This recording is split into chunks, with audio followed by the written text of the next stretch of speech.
ini berbayar nggak sih gitu atau berapa sih biayanya? Tidak berbayar, gratis, 0 rupiah, 0 rupiah.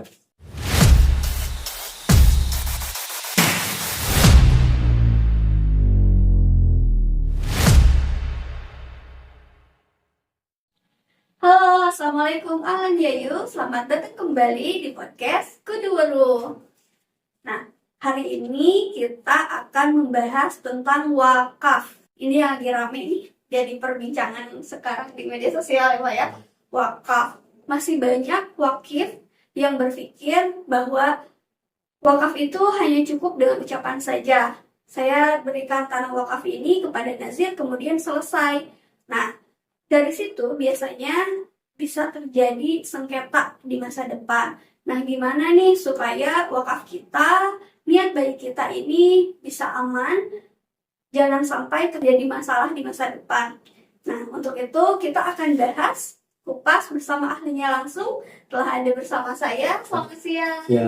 Nah, ini adalah Angwasi. Tamu kita hari ini, beliau adalah penyelenggara zakat wakaf di kantor Kementerian Agama Kota Cirebon. Ya, alhamdulillah. Oke, kita akan bahas tentang wakaf ya. Mungkin dari yang dasar dulu nih, sebenarnya wakaf itu apa sih dan bedanya dengan sedekah dan zakat itu gimana? Kalau sodako itu kan bagi setiap orang itu bisa bersodako. Tidak harus kaya, tidak harus menemui tauhid. Sodako itu berapa hayat pun jadi sodako. Tapi kalau zakat itu ada yang namanya orang yang sudah menjadi muzaki.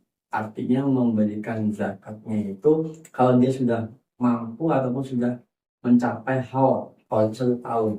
Atau orang ini sudah memenuhi nisabnya, itu baru wajib zakat. Tapi kalau yang namanya wakaf, itu adalah orang yang memberikan wakaf itu berupa tanah ataupun yang lainnya. Ada sekarang namanya wakaf tanah, ada juga wakaf uang. Kayak kata Rasulullah, tahankan pokoknya dan manfaatkan hasil. Artinya memanfaatkan hasil, makanya para ulama mengatakan yang namanya wakaf itu adalah tanahnya tetap, barangnya tetap, tapi hasilnya bisa dipergunakan. Berarti kalau saya ibaratkan wakaf itu adalah seperti kita itu menanam pohon, kemudian pohonnya itu tidak kita tebang, tapi dia itu akan terus berbuah dan buahnya ini yang akan digunakan untuk kemaslahatan umat dan untuk mengalir terus ya, seperti itu. Artinya orang yang mewakafkannya juga bisa memberikan manfaatnya, apakah dia dengan berteduh, bagiannya juga bisa merasakan teduhannya, bisa merasakan buahnya dari hasil pohon itu, itulah wakaf. Luar biasa ya. Nah, sekarang kita geser nih kota Cirebon.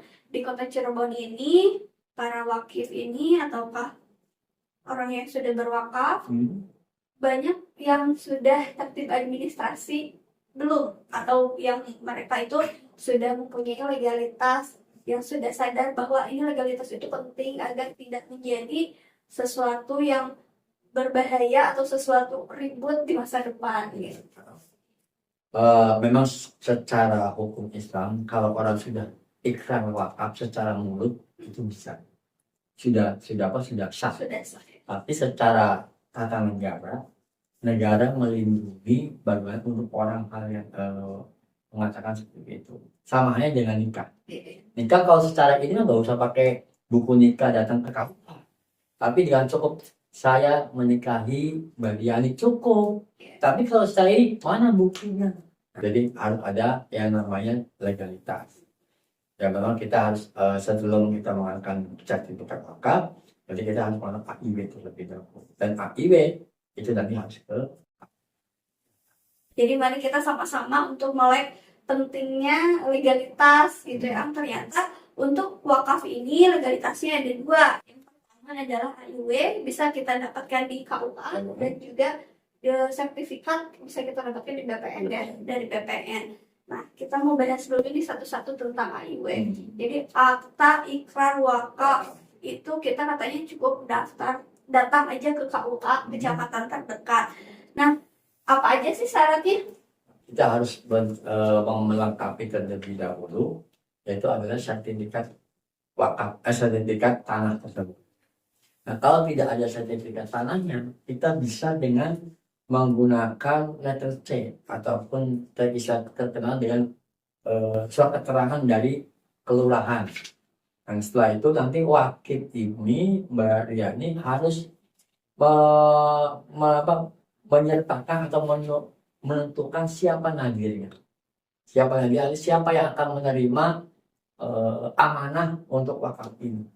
Dan harus punya ada ketua, ada sekretaris, ada saksi-saksinya. Dan ini harus ada.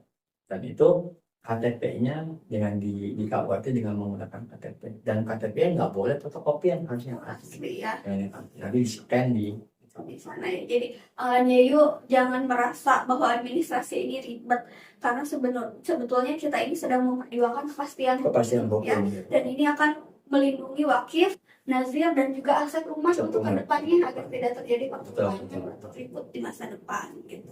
Oke, sekarang Pak, apakah ada program nggak Pak dari Kemenag ini yang bisa memudahkan masyarakat? Karena kan mungkin, wah saya harus datang ke KUA, saya juga harus mengurus untuk sertifikatnya sendiri ke BPN. Apa sih yang dilakukan Kemenag khususnya Kota Cirebon memudahkan masyarakat yang sudah saya ngasih wakaf nih, terus saya harus dipersulit lagi. Nah, yang program-programnya Kemenag nih. Sebenarnya Kemenag dengan BPN sudah kerjasama. Ada yang namanya program percepatan tanah wakaf. Setelah percepatan tanah wakaf ini sudah lama, Mbak. Jadi orang yang punya aset wakaf dan penerima sebetulnya bisa saja datang ke KUA, sudah ke KUA terus nantinya beliau memenuhi syarat-syarat tadi, apakah sertifikat wakaf, terus juga KTP ini selesai. Nanti kalau ini sudah tidak bermasalah, sudah kita minta dari KUA untuk menyampaikan menjadikan ke BPN itu sudah bisa dilakukan. Oh, jadi kita cukup administrasinya disiapkan, AYU-nya sudah selesai, kita bisa minta tolong orang KUA, jadi cuma satu kali jalan aja ya ke KUA. Atau ke bagian zakat wakaf di Kementerian Agama Kota Cirebon juga bisa. Oke, betul. Nah, ini berbayar nggak sih gitu atau berapa sih biayanya? Selama ini itu untuk penyelesaian wakaf itu tidak berbayar, gratis, Rp0.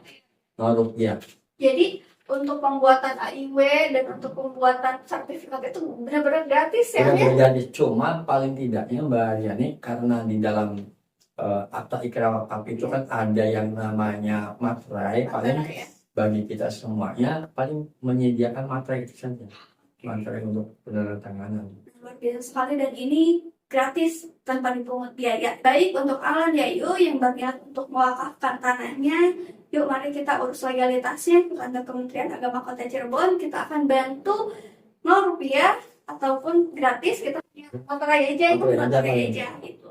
Jadi semoga niat baik ini bisa dirasakan oleh seluruh wakif yang berniat untuk mewakafkan tanahnya ataupun sudah mewakafkan tapi belum punya legalitas ya. Punya legalitas. Nah, itu bisa langsung datang ke kami ke KUA, ke kantor Kementerian Agama Kota Cirebon, nanti kami bantu. Bisa nggak sih kita mengurus wakaf nih tapi yang punyanya itu misalkan sudah meninggal atau persyaratan tanahnya itu tidak ada. Nah, itu gimana? Apakah bisa kita urus atau memang ya sudah karena memang sudah terlanjur gitu? Bisa.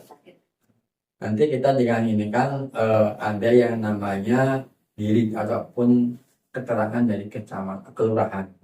Dari kelurahan nanti dibikinkan yang namanya surat keterangan tanah garap ataupun ini milik siapa.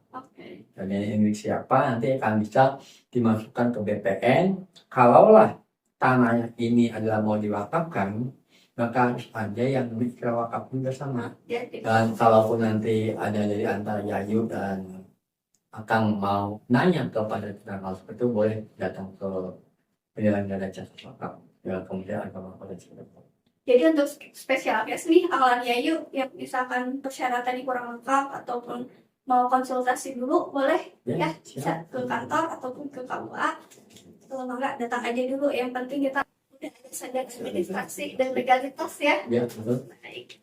Alan Yayu, sampai jumpa lagi di episode selanjutnya di Kudu Warung. Bukan Bukan asal dengar, tapi tahu yang yang benar. benar.